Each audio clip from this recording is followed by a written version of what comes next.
Assalamu alaikum.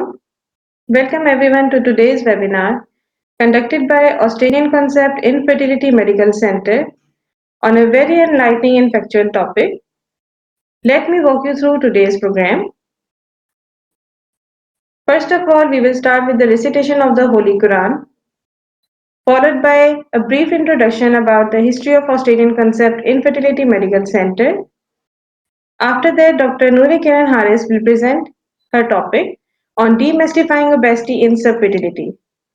During the session, you can post your questions through webinar platform, which will be answered one by one at the end of the webinar. Now let's start with the name of Allah Almighty, the most beneficent and merciful.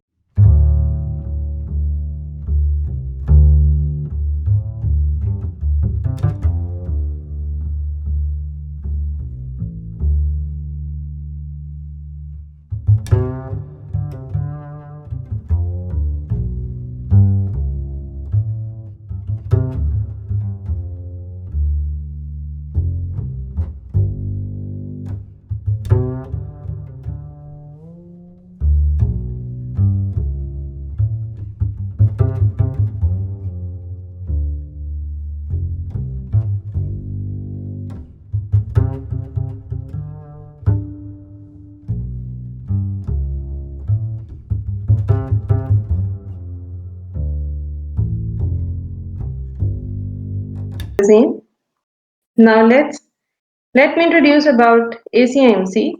We have successfully completed 22 years of services in the field of IVF and having the largest IVF branching network all over Pakistan.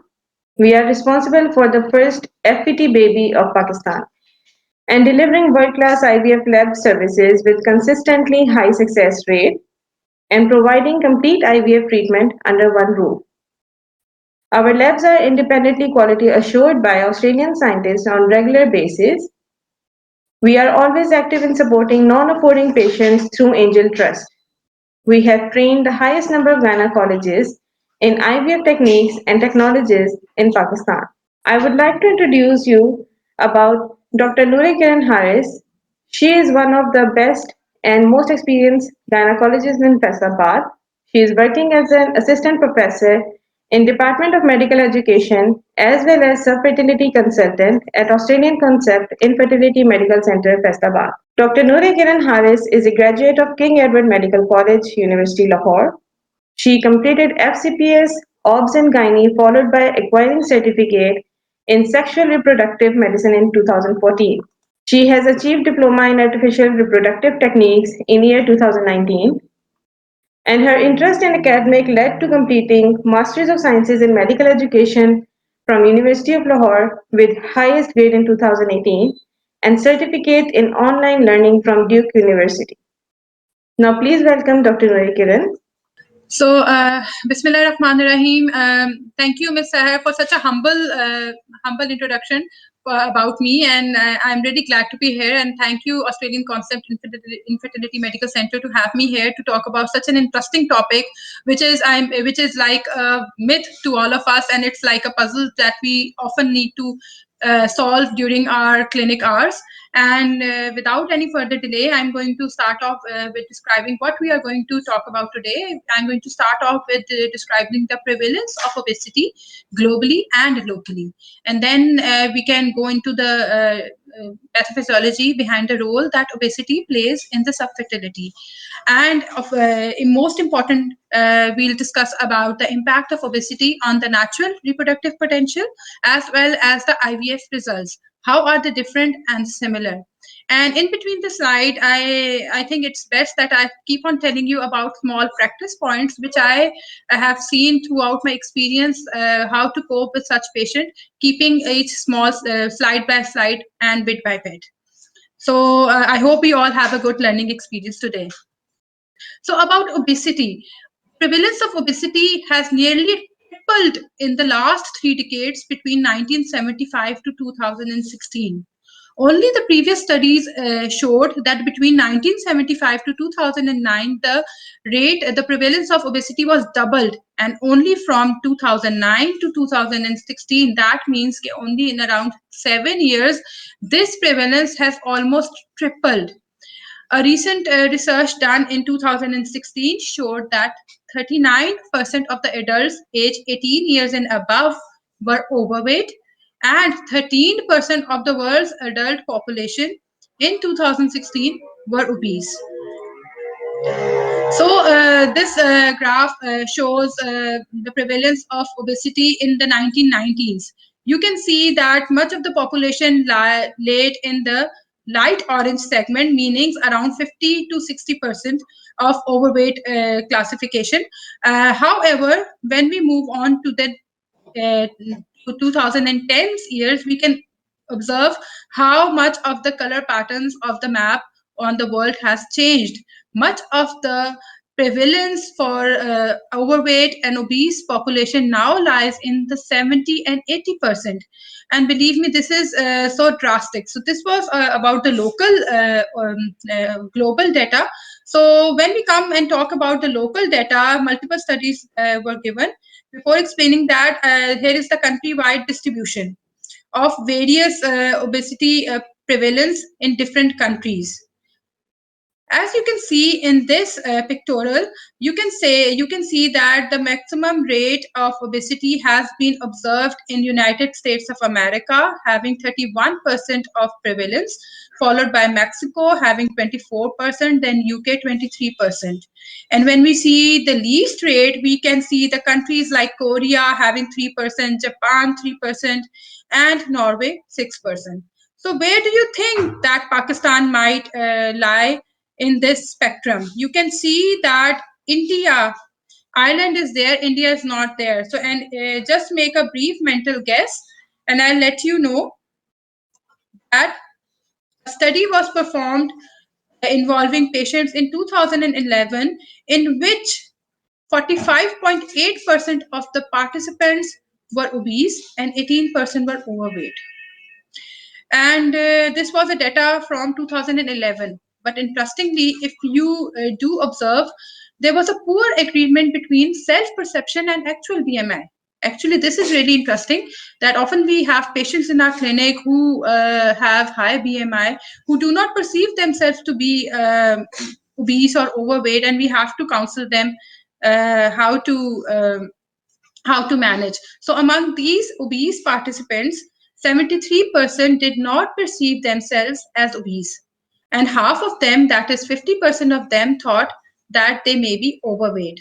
So an important aspect, important point of practice here is that it's really important that a clinician have a BMI calculated for a patient and have a full session counseling regarding this factor, that often the self-perception of the patient is different regarding his or her own weight image as regard what it actually is. Multiple factors are involved in this increasing prevalence of obesity, including no exercise, poor dietary and health habits. There are different psychological dysfunction, disordered eating patterns have been seen with different psychological dysfunction, different socioeconomic economical status, including the low economical status, keeping overall the calories are coming in are more and calories going out or being used are less.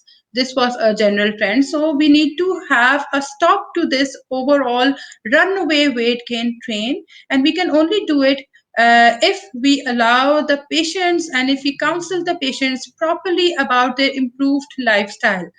I think I won't be wrong if I endorse this practice of mine, that around 40% of my clinic time with a patient is spent on improving her lifestyle. And I think it's really important that all of us do consider this important factor, that her lifestyle habits eventually influences uh, her incidence, her prevalence of and chances of being pregnant as well. So in 1998, WHO gave a classification of body mass index categories for the European population. It's very important to note that in this classification, pre-obese status was given in 25 to 29.9. Obesity 1 was declared to be between 30 to 34.9, obesity 2, 35 to 39.9, and obesity 3 was more than 40. However, with the passage of time, it was known that these facts are rather different for the Asian population. So the BMI categories for WHO was again revised for the Asian population, in which each of the parameter was moved up by 2.5. Meaning, if you can see that at risk obesity, the category is now 23 to 24.9. Actually, it should be 22.5. 23 to 24.9. Obesity 1 here is 25 to 29.9. Whereas in the previous slide, you can see that obesity 1 was between 30 to 34.9. And obesity 2 was classified as more than 30. The body mass index is often used as a indicator for obesity in most of our clinics, and we are all well aware. There is another concept which has been rotated throughout the world, that is the measure of central adiposity via two parameters. One tool is waist hip ratio, and the another is waist circumference, which I will tell you in a bit detail. So the concept arose, the background behind this concept was that many people with normal BMI did have increased central adiposity, for which it was proposed that the abdominal fat, they may impair fertility, and hence we should measure the waist hip ratio for all the patients coming up. Generally, a waist hip ratio of more than 0.9 for men and more than 0.8 for women defines an increased risk for cardiovascular system. And similarly, when we compare and have different studies conducted on women with more than waist hip ratio of more than 0.8, it was seen that the relative risk of irregular menstruation and oligomenorrhea were 1.6 and 2.29 respectively. And it was observed that an increase in 0.1 in waist hip ratio led to a 30% decrease in probability of conception. And that's per cycle, and that is a very big amount, which is inversely being proportional. Another parameter to measure central adiposity is the waist circumference. Recent evidence suggests that waist circumference alone, which is actually the measurement at the midpoint between the lower border of the rib cage and the iliac crest, may provide a more practical correlation of abdominal fat distribution and associated ill health. So it's pretty simple. You don't need to measure the height, you don't need to measure the hip, you just measure the waist circumference. So the waist circumference is a more convenient and simple measurement that is unrelated to height and correlates closely with BMI as proven in various studies and WHR, and is an approximate index of intra-abdominal fat mass and total body fat. And any changes in waist circumference reflect changes in risk factors for the cardiovascular disease and other forms of chronic diseases as well. So one study that demonstrated both the effect of BMI as well as waist hip ratio. So in which you can see the cutoff is 0.8 in the table. So in having with the women having 0.76 to 0.8, there was 47% pregnancy rate after 12th cycle. When this cutoff was increased and it became more than 0.81 to 0.85, the percentage decreased to 41%, and again with more than 0.85, it was further decreased to 32%, and hence showing that 0.1 unit increase in waist hip ratio led to 30% decrease in the chances of conception. If you can see BMI, there is a comparative for BMI as well. For those having less than 20, there is 48% chance of being pregnant after 12 cycles. 20.1 to 25 had again the similar chances of 48%, whereas 25 to 30 and 25 to 30 had 18% chance. So look at this range, that by increasing the BMI by a factor of 5 kilogram per meter squared, the pregnancy chance decreased from 48 to 18, that is by 30%. So this table shows a classification of overweight with BMI, obesity classes, and then using waist circumference and indicating that what is the risk of disease in these patients. For the women which have the waist circumference of less than 88 centimeter, the overweight population of having BMI 29.9, 25 to 29.9 had an increased risk. However, if you can look at the extreme right of this chart, important point which I want to highlight over is that even though the patient has a normal BMI, but an increased waist circumference of more than 88 centimeter, she will be having an increased risk of diseases like cardiovascular and also in the reproductive. Hence, this was one point which I wanted and I would like to suggest as a take-home message here right now, that if you consider a normal BMI patient coming up to you, you should, and I would suggest that you should measure the waist circumference of such patient to measure the central adiposity of these patients as well. So, multiple medical complications of obesities have been seen. We all know that there is tiredness, various serious factors like stroke, coronary heart disease, hypertension, dyslipidemia, metabolic disorders like diabetes, joint and musculoskeletal disorders like osteoarthritis, backache, edema, gout, more predisposition to cancer, and then GIT disorders, and often many gynecological abnormalities, including abnormal menstruation, infertility, PCO syndrome, and gestational diabetes when the patient gets pregnant, and preeclampsia as well. So my talk would now be more focused towards infertility, fertility component of the obesity. So potential adverse effects of obesity on reproduction include the precocious menarche, irregular cycles, oligo or amenorrhea, chronic anevolution, increased risk of miscarriage. There is decreased conception rate even after assisted reproductive technologies.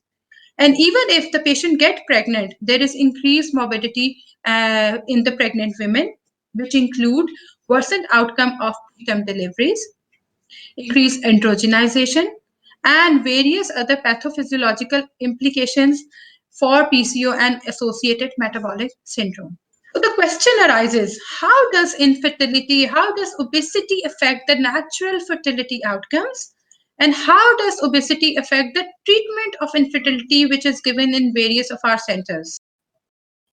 Regarding the natural reproductive potential, obesity negatively affects the natural reproductive potential through interference with hormonal and metabolic mechanisms.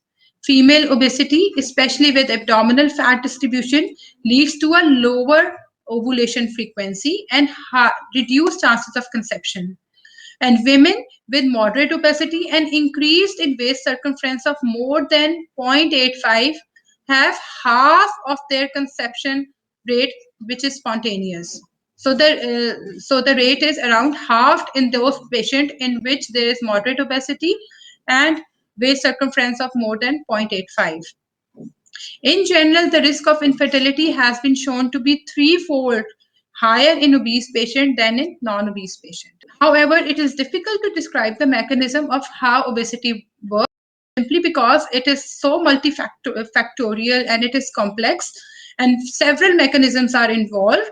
Obesity affects infertility through various pathways and various steps. You can start counting the steps in which of the fertility cycle, and you can see that it has obesity leads to impaired ovarian follicular development, impaired qualitative and quantitative development of the oocyte, impaired fertilization, impaired embryo development, and even impaired implantation.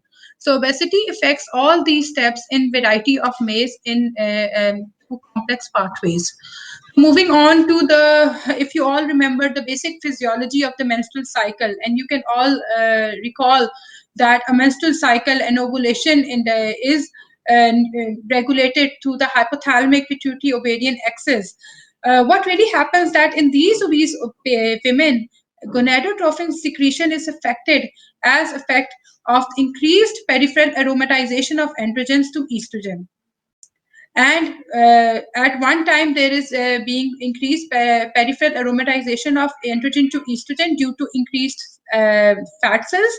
And on the other hand, there is insulin resistance and hyperinsulinemia leading to hyperandrogenemia. So there is number one, there is a state of hyperandrogenemia in obese patients. And number two, when we talk about our volume, blood volume, the normal sex hormone binding globulin, growth hormone, and insulin like growth factor binding protein, due to increased volume of the blood, their levels are decreased in obese patients. And leptin levels are increased. As leptins, we all know it comes from the peripheral fat tissues. The levels of leptins are increased. So what implication it has? What really happens that in lower with lower sex hormone binding globulin, there is possibly due to the inhibition of sex hormone binding production from the liver, secondary to increase insulin, and due to large volume in obese patient, the lower sex hormone binding globulin, they won't bind any of the testosterone with them, and leading to increase in the levels of testosterone in the blood of these females. So, the percentage free testosterone fraction tends to be higher in women with central obesity and than those with peripheral obesity. So, again, here the role of central obesity comes in. And then, which leads to relative functional hyperandrogenism. Secondly, reduced sex hormone binding concentration at one point leads to increased testosterone level. It also leads to increased exposure of target tissue to free estrogen. There is decreased formation of inactive estradiol, which is virtually devoid of peripheral estrogen activity, and a higher production of estrogen sulfate, an important reservoir of active estrogen. So if with hyperestrogenemia, there is more of the thickness of endometrial development, leading to negative downregulation of FSH, leading to decreased follicular production and decreased ovulation rate, which is the mechanism which happens around in polycystic ovarian disease. Similarly, with increased obesity, there is increased adipose tissue. And adipose tissues are very good reservoir of certain chemical agents known as adipokines. Adipokines are in fact signaling molecules, hormones, and abnormality in adipokines can cause inflammation and abnormal cell signaling, and thus can lead to deterioration in cell metabolism and function. So they are very important in maintaining the cellular hemostasis and mechanism. When we talk about PCO patient, it has been shown that adipokines such as tumor necrosis factor alpha is increased, and some beneficial protective adipokines such as adiponectin is decreased because of dysfunction in the adipose tissue. So where a normal milieu should be stable and standardized, in PCO and patients with obesity, there is slight level of increased inflammatory response leading to cell destruction and cellular malfunction. And this is the reason, that is why the role of antioxidants and vitamin E comes in, because it helps in soothing and in help in controlling the inflammatory factors of these cells at a cellular level. It is well established that an excess or deficiency of white adipose tissue results in sexual maturation disorder, pubertal disorders, and fertility disorders. There is a very weight cutoff of having a 45 kilogram weight for a young girl to having start menstruation. If that weight is less than that, or almost clearly less than that, if the patient is ranging around 35, 36, 37, or 40, as we've seen in patient of anorexia as well, and young pubertal girls as well, having in teens but not being able to menstruate, it's where you can easily tell them, okay, I think your fat distribution is not that good, so you need to put on some weight in order for your adipose tissue to start releasing hormones and help you in the establishment of your menstrual cycle. So this is a very intensive picture, but I just wanted to point out the section in red, that the adipokines are of various type, and in obesity the leptin hormones are increased, whereas adiponectin and omentin are decreased. No need to worry, we'll discuss this in this table. So with the increase in leptin hormone, what happens? That there is the leptin increased leptin levels inhibits insulin induced ovarian steroidogenesis, and it also inhibits LH stimulated estradiol production from the granulosa cell. So with increased fat cell, there is increased leptin, and again there is decreased LH level and there is decreased ovulation rate. Similarly, you can say adiponectin is decreased in obesity, leading to increased plasma insulin level. Omentin, one I would like to mention, it is decreased, which is actually involved in insulin sensitivity.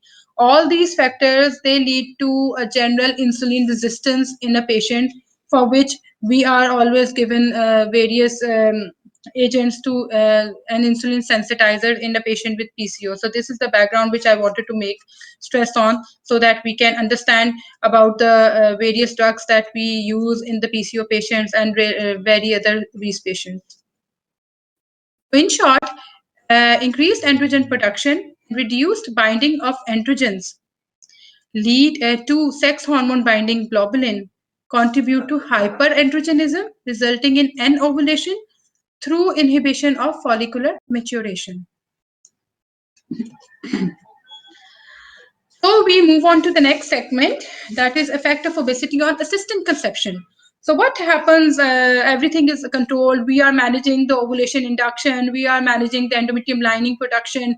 So what happens over here? Is it really important that weight should be managed in this patient? Yes, it is very crucial, because overweight and obese patients have a poorer outcome following in vitro fertilization.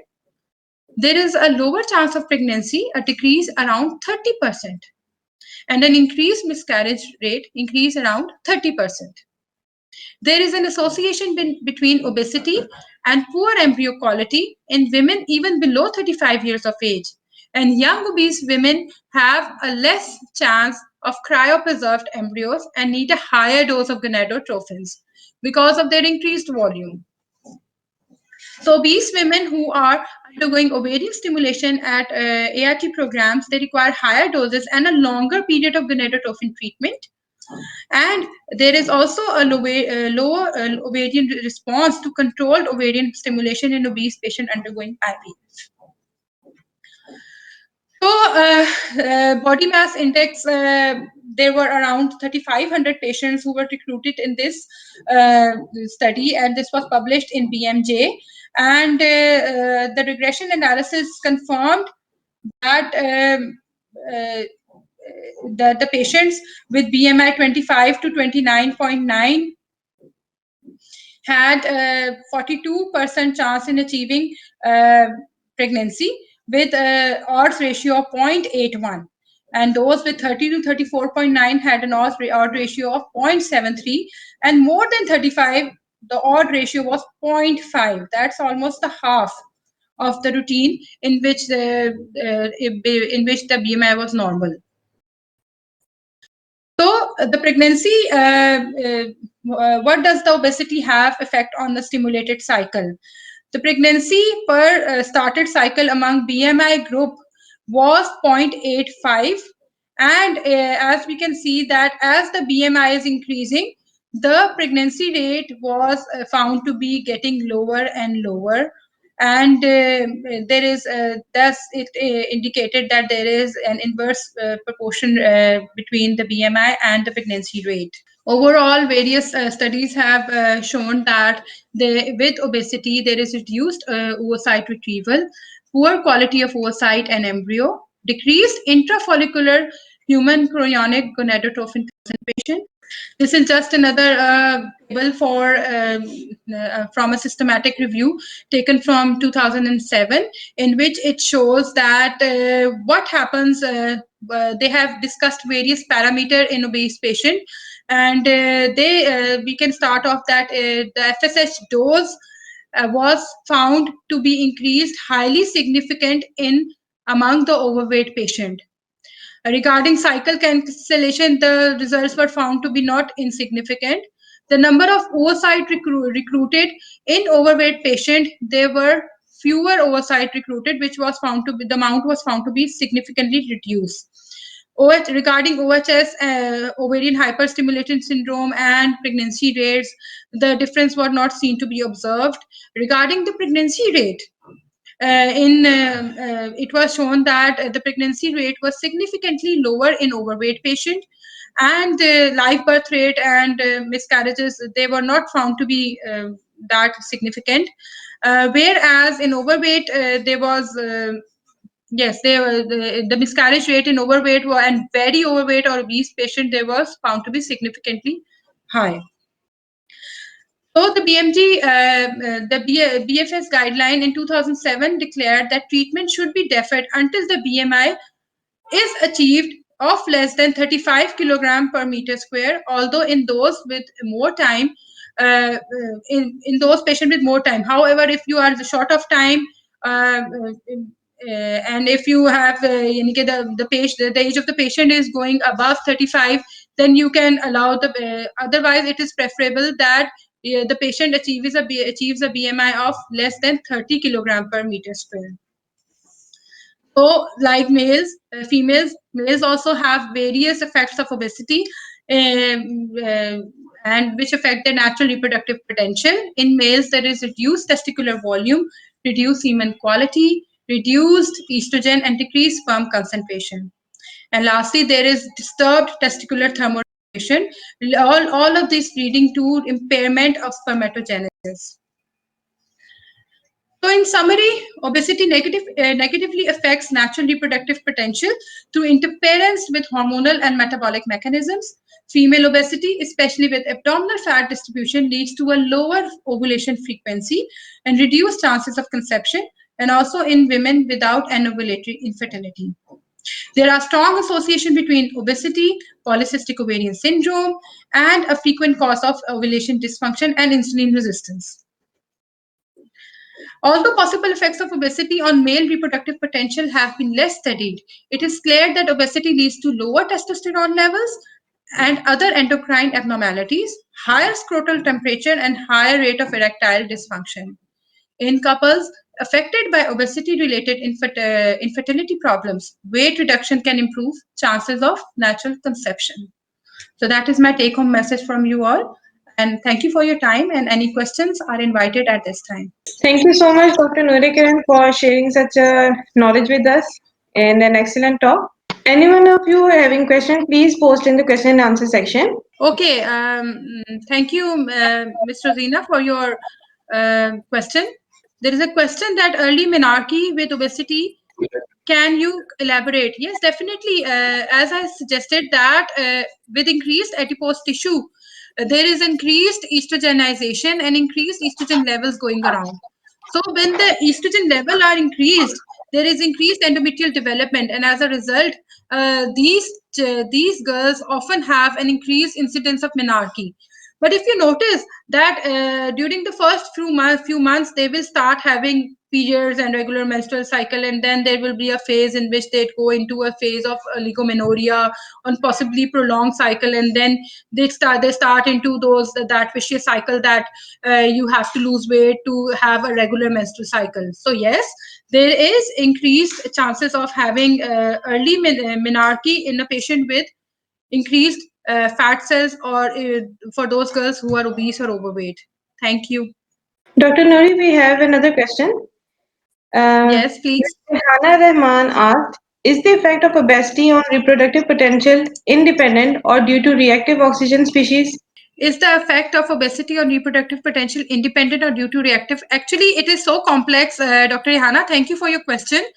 It is working in a complex multifactorial process, as I told you. There is no one mechanism by which obesity affects on reproductive potential. But yes, like I told you, that with the increase of leptin chemical, and also increase of tumor necrosis factor over there in at the cellular level, there is a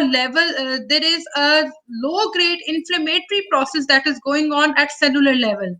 So in that situation, what I feel and often say that you need to give these patients, you need to set their rhythm, you need to set their cellular mechanisms, you need to give them antioxidants, you need to tell them to lose weight, you need to set off their GI, even GI system, like if these patients are bloated or constipated and they have such symptoms, to a routine. So yes, your question is that the reactive oxygen species, they do influence, and they are influenced by the effect of obesity on reproductive potential.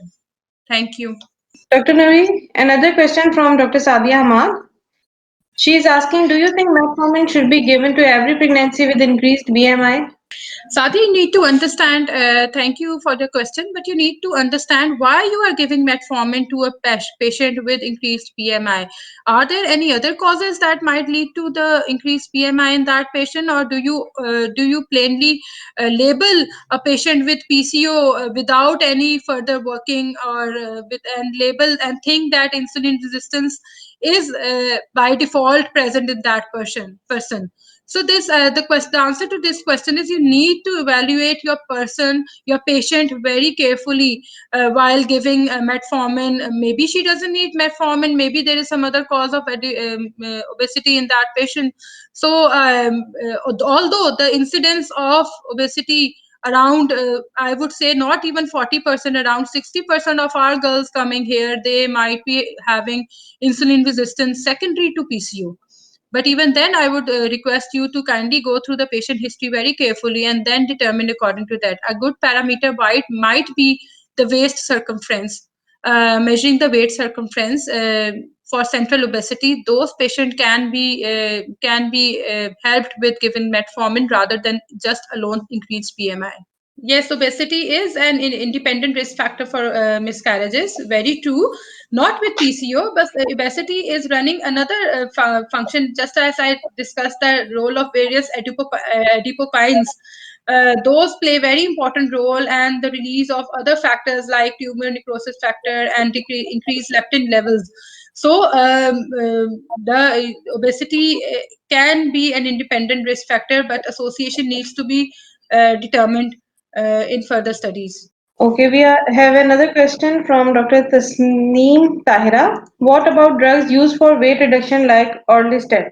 Uh, Thank you, Dr. Tasneem, for the question. It's very important to understand that these drugs might temporarily shift your body mechanisms for some time, and drugs like these also have a rebound effect as well. So I would not recommend in resetting a patient in which I want the patient to conceive. I would not like to give drugs like these in order for her to achieve pregnancy, because in the long run these patients are often devoid of various essential multivitamins that might be needed for conception as well. So an important thing is to counsel the patient to change the lifestyle. Eventually it's all up to the patient how she is going to manage her obesity and weight issues, and how she is going to help. Obviously you need to counsel the patient about withdrawing from the high glycemic index carbohydrates, low glycemic index carbohydrate, and ask her to take those carbohydrates that are good for her. For example, she can cut off her rice portion, she can cut off her juices or artificial juices as well, and drinks that might help, and increase her water content as well. I think that's all. Thank you once again so much, Dr. Roy Kiran. And I would You are also like to always thank our audience for being staying with us. You all will get your certificates via email shortly. And you can also get link of this webinar on Facebook and YouTube. Thank you. Stay safe. thank you, Allah Hafiz. Allah Hafiz.